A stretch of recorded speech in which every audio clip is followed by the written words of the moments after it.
When I think about your typical leader, I feel like the one thing that they do not do well is listen. Am I right? That's so true. Yes, you are right. It's not just leaders, but leaders in particular, because we're talking about leadership. But think about why that is for leaders, why they're not as naturally suited or naturally good at listening. It's because it's almost an opposing skill for what they're groomed to do.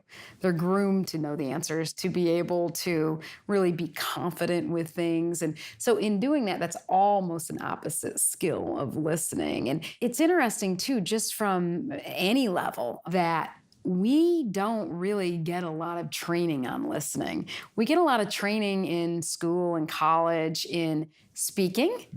But we don't get a lot of training in listening. And then people wonder why people aren't as good at listening. And so it is something that we all know it's harder than just using your ears and listening. It takes a lot more than that. Well, what's the mindset of a leader? Is it, well, I'm the boss, thus people should listen to me? Exactly. Is that what they're thinking? Exactly, and so they really do feel like, whether it's conscious or subconscious, that we should have all the answers. We should be the ones that people are listening to, as well as sometimes our ego gets in the way, for sure.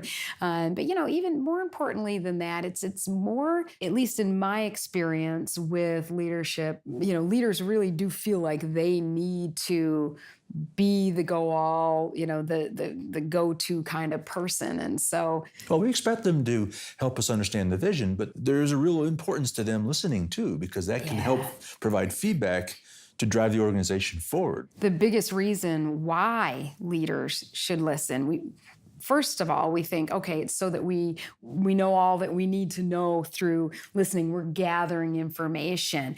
More importantly than that, though, is that it's creating trust with people. Because think about it.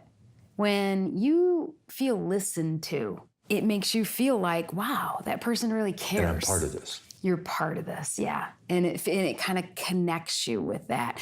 It's one of the best gifts we can give to a human being in another relationship, is just to really be present in the moment and listen. And it's tough, especially, here's another reason why it's tough for leaders. We're going at such a fast pace that it can be hard to slow down and be in the moment.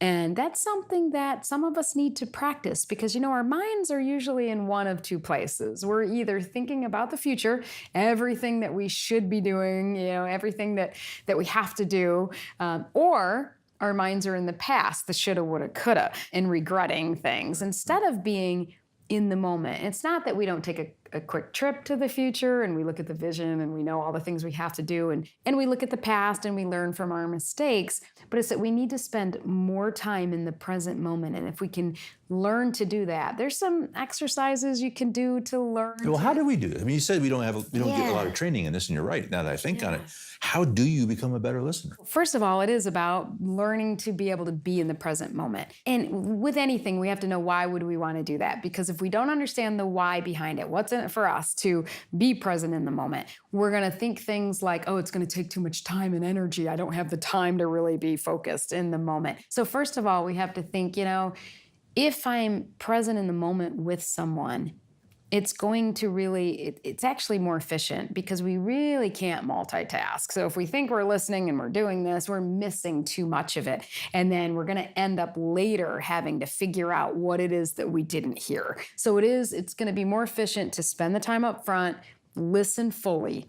The other part of it is, of course, what we mentioned earlier, the trust. It's going to build that connection and that trust. So if we think about the why right off the bat, then it's about, how do we learn to be more present in the moment? You can take just typical activities that you do and practice just focusing on that activity at hand. I mean, yoga and meditation are prime examples of this, but you don't have to do yoga and meditation. You don't have to stop.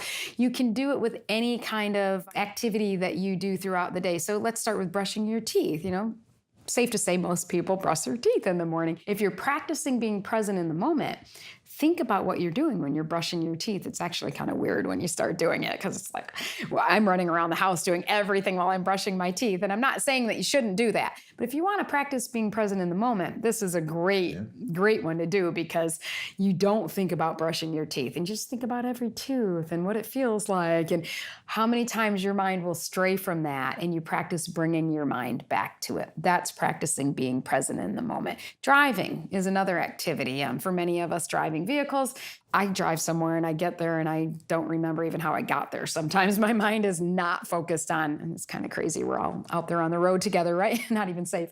I'm not riding with you. Yeah, exactly. But you think about it, and if we were just to hone in on what am I doing right now in this moment? The whole activity is just finding something that you do so habitually that you don't really need to be in the moment for it, but get yourself back to practicing being in the moment for that. It just trains your mind to be in the moment.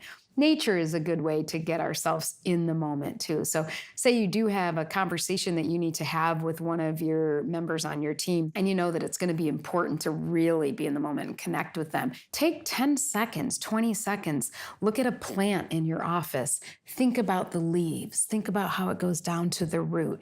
Just get yourself grounded. Don't think about all the things you need to talk about with that person. Just clear your mind in that way, and then you'll connect authentically with them. So, there's active listening, which is what most of us are taught, where you paraphrase back what somebody says, and that is important because it shows that you're really hearing exactly what they're saying. If we take it to that next level of empathic listening, you're really showing that you understand somebody's emotion. You're understanding how they feel. And so how you would do that is you would kind of paraphrase like you do in active listening. So you'd say, okay, Todd, so I heard that you said this. Seems like you're a little frustrated with that. See how I brought that emotion into it? I didn't say, oh, you're frustrated, and tell you how you felt, but I checked in with you on that emotion.